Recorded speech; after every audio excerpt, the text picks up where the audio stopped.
Cada esporte tem seu momento mágico, é aquela enterrada espetacular no basquete, o home run no beisebol e o touchdown no futebol americano. No MMA, o momento mais apaixonante é sem dúvidas o chute na cabeça. Enquanto o bom e velho nocaute com soco na cara seja de fato muito maneiro e aquela finalização plástica seja maravilhosa, nada melhor do que ver uma canela encostando no queixo e desligando o disjuntor na hora. É necessário muita habilidade, precisão e capacidade atlética para conseguir algo assim. Mas alguns lutadores estão em outro patamar quando o assunto é bicuda na cara. Nem todos os nocautes com chute na cabeça são iguais, e foi assim que nasceu essa lista, onde lembraremos chutes avassaladores que fizeram história no esporte. Então já deixa o like e se inscreve no canal, eu sou o Coutinho do MMA no Ponto, e aqui vão os 10 nocautes via chute na cabeça mais icônicos do MMA. Número 10, Wonderboy vs Dan Stitchen. Stephen Wonderboy Thompson se tornou um dos lutadores favoritos dos fãs e um dos melhores da categoria dos meio-médios do UFC, chegando perto de destronar Tyron Woodley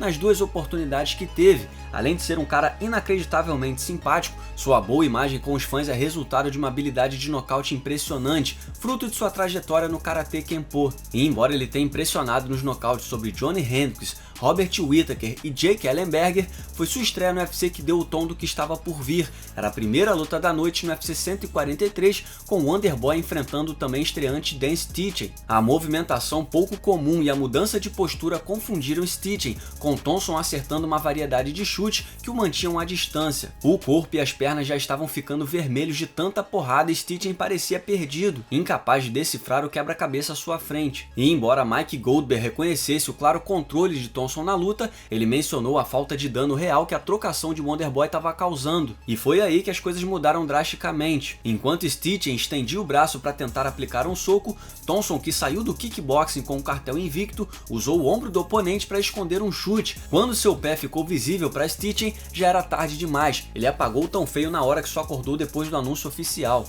Número 9, Rashad Evans vs Sean Salmon. Sean Salmon pediu por um desafio duro em sua estreia no UFC. O meio pesado de cartel 9-1 queria enfrentar Rashad Evans e seu desejo foi atendido. Infelizmente para ele, essa ousadia não terminou em alegria. Embora o cartel deles fosse parecido na época, a experiência de Salmon em eventos regionais não poderia ser comparada a Rashad. Um cara invicto em 4 lutas no UFC e campeão do TUF, mas é como diz o ditado, boca fechada não se alimenta. O duelo foi oficializado como luta principal do Fight Night 8, assim que Salmon deu um dos pulos mais desleixados que você poderia ver no início do primeiro round, ficou claro que ele havia mirado alto demais. Salmon já parecia exausto depois de conseguir uma queda e passar a guarda. Ele até conseguiu outra queda antes do final do round, mas não conseguiu repetir o sucesso no segundo assalto, já que Evans evitou todas as tentativas de quedas a partir dali. Com Salmon exausto e caminhando em círculos, Rashad disparou seu chute alto. O rival ficou completamente inconsciente antes mesmo de tocar o chão, ficou duro. Rashad ainda acertou um soco completamente desnecessário,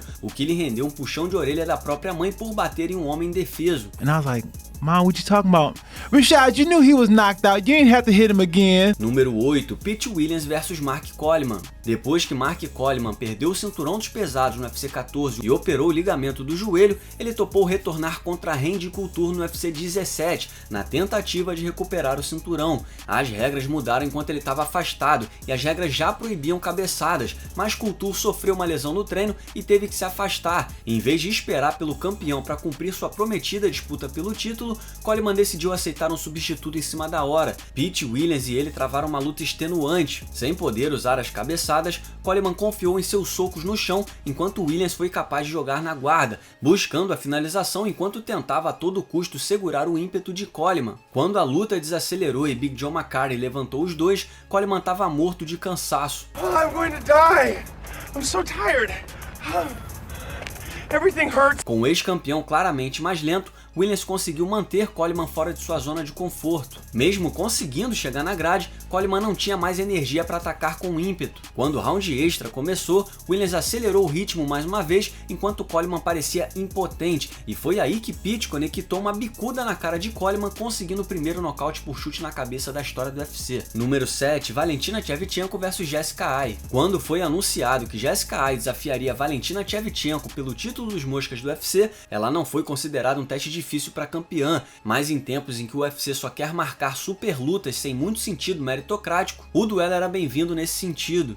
mas a realidade era a mesma, não se esperava nada perto de uma luta competitiva. Shevchenko praticamente fez tudo o que quis desde o início. Na base de canhoto, Valentina disparou chutes fortes no fígado, e só para lembrar a todos que ela não era apenas uma lutadora de Muay Thai, ela colocou aí para baixo com facilidade. Conforme o ritmo diminuía com a briga por posições, a campeã mostrou seu domínio e quase terminou a luta com uma Kimura do crucifixo, montada no fim do primeiro assalto. Shevchenko voltou com chute no corpo no segundo round. Depois de acertar 2 bem dados na costela, Valentina disparou na cabeça que colocou a em outra dimensão. E assim Shevchenko provou por que a categoria peso mosca pertence a ela. Número 6, Buckley vs Kasanganay.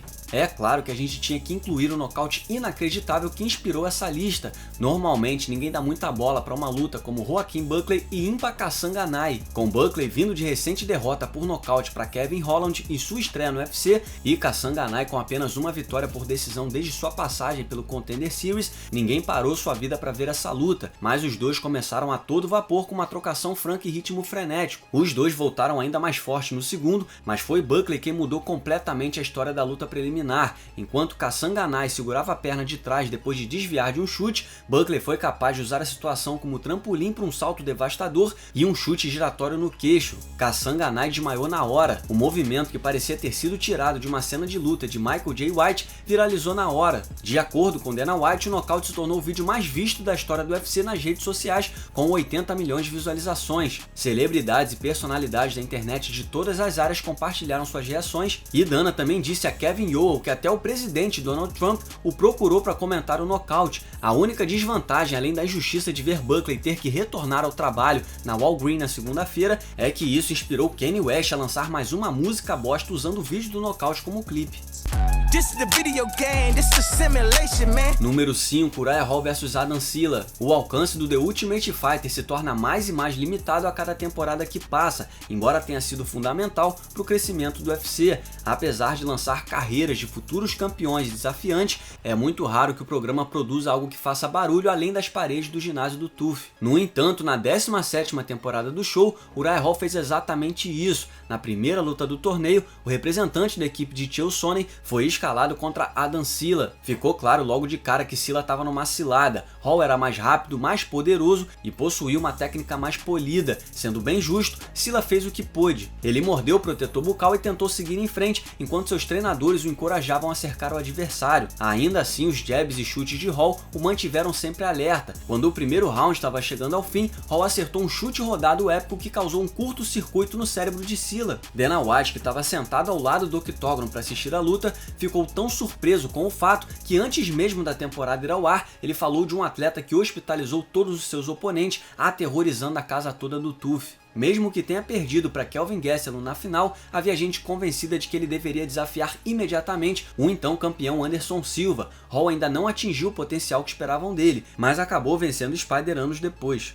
Número 4, Mirko Cro Cop contra qualquer um. A mera menção de Mirko Cro Cop evoca algumas imagens na mente dos fãs. Tenho certeza que você vai se lembrar do short com a bandeira croata e como ele escapou por pouco dos lamentáveis uniformes da Reebok. Talvez seja algo relacionado ao seu tempo como oficial das Forças Especiais Antiterrorismo na Croácia. Mas provavelmente, vamos falar a verdade aqui, o que te faz lembrar dele é a seguinte frase: perna direita, hospital, perna esquerda, cemitério. Ao longo dos seus 18 anos de carreira, Cro Cop se tornou o garoto propaganda de nocautes empolgantes e chutes de alto nível. Dono do recorde de mais nocautes por chute na cabeça da história do Pride, que na verdade se estende a todas as franquias que pertencem à Zuffa, não faltam exemplos para apontar nessa lista. Enquanto o nocaute sobre um imundo Alexander Emelianenko no Pride Conflict 2004 se destaca como um ato benevolente de decência para a melhoria da sociedade, o chute que encerrou a caminhada de Vanderlei Silva no GP absoluto foi incrível. Depois de inchar parcialmente o olho direito com uma canelada de canhota, Mirko atacou o corpo de Vandy com vários chutes de esquerda que deu para ouvir a quilômetros de distância. Como a dor era evidente no rosto do cachorro louco e suas mãos desceram para se proteger, Cro Cop mirou o próximo chute na têmpora. O brasileiro caiu na hora que a canela encostou no seu crânio, fazendo com que o árbitro corresse para evitar mais danos.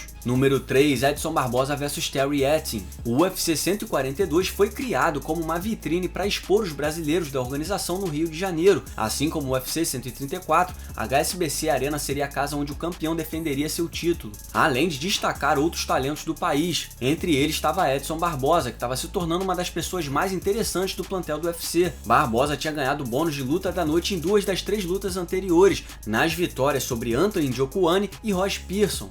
O veterano Terry Etim teria então a missão contra o praticante de Muay Thai no seu estado natal. Com a multidão fazendo uma serenata de vai morrer pro inglês, os dois travaram uma batalha altamente técnica. No entanto, a força dos chutes baixos de Barbosa parecia fazer a diferença. No decorrer da luta, com a perna de Etim bastante castigada, o resultado parecia imutável, com Etim claramente perdendo, mas ainda competitivo. Ele provavelmente perderia uma decisão, a menos que tentasse forçar o nocaute. Enquanto Joe Rogan e Mike Goldberg analisavam essas possibilidades, Barbosa surpreendeu a todos com um chute rodado que acertou perfeitamente na mandíbula de Etim, enrijecendo seus braços no caminho do chão. Esse vídeo tem sido usado nos trailers promocionais por quase uma década e não deve parar tão cedo. Número 2, Gabriel Napão vs Mirko Cro Cop. Olha ele aí de novo. O que você ganha quando coloca frente a frente um lutador de jiu-jitsu de alto nível com um kickboxer poderoso, capaz de aterrorizante nocaute com chute na cabeça? Bem, além de um lutador sendo torcido como um pretzel, a resposta correta seria um chute aterrorizante na cabeça. Impossível fugir desse script. Mas dessa vez as coisas tomariam uma direção que nenhum especialista sensato pensaria ser possível. As expectativas eram altas quando Mirko Cro Cop foi do Pride pro UFC. Depois de se estabelecer como um dos melhores pesos por pesos do mundo no Japão,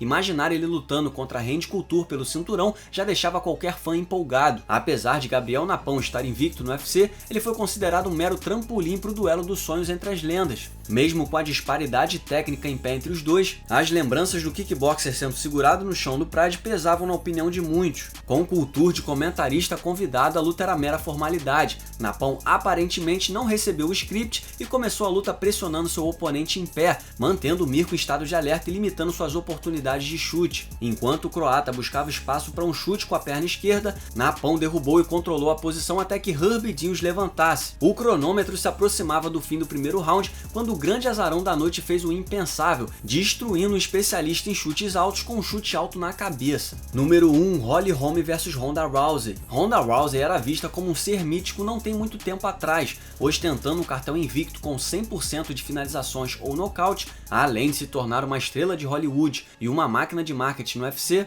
Rousey se tornou uma celebridade como o MMA nunca havia visto antes. E é por isso que sua queda também é icônica. O brilho de Rousey estava num nível indescritível antes do UFC 193, entre papéis em filmes, aparições em eventos no WWE e rixas bizarras com Floyd Mayweather e Laila Ali. A luta contra Holly Holm parecia menor de suas preocupações. Sua oponente já tinha sido campeã de boxe e kickboxing, mas Rousey e sua equipe pareciam convencidos de que ela manteria seu título. Com níveis épicos de arrogância, Rousey tentou fazer exatamente isso. O único problema era que Holm não era nenhuma Betty Correia. Holly Holm tirou Rousey pra nada em cenas que mais pareciam um toureiro brincando com um touro. Com o rosto de Ronda ensanguentado e inchado, o fim parecia inevitável. Quando ela acordou e tentou usar suas habilidades de judô, já era tarde demais. O tiro certeiro no segundo round causou ondas de choque no MMA e no esporte em geral. Embora o poder de Rousey como personalidade tenha sofrido um grande golpe naquela noite na Austrália, e novamente quando Amanda Nunes fechou o caixão de sua carreira no MMA, um ano depois, foi ela que deu início a uma onda de talentos femininos no embalo de seu legado. E aqui vai um salve para Anthony Walker, que escreveu essa lista. Você pode seguir o Anthony no Twitter através do @AntiWalkerMMA. E um salve também para Max Randall, que editou esse vídeo. Você pode seguir o Max no Twitter através do Max_Randall. Muito obrigado por assistir, não se esqueça de deixar o like e se inscrever no canal. Nós teremos vídeos semanais por aqui. Deixe também o seu comentário sobre o vídeo logo abaixo e siga-nos nas redes sociais. Muito obrigado mais uma vez e até o próximo vídeo.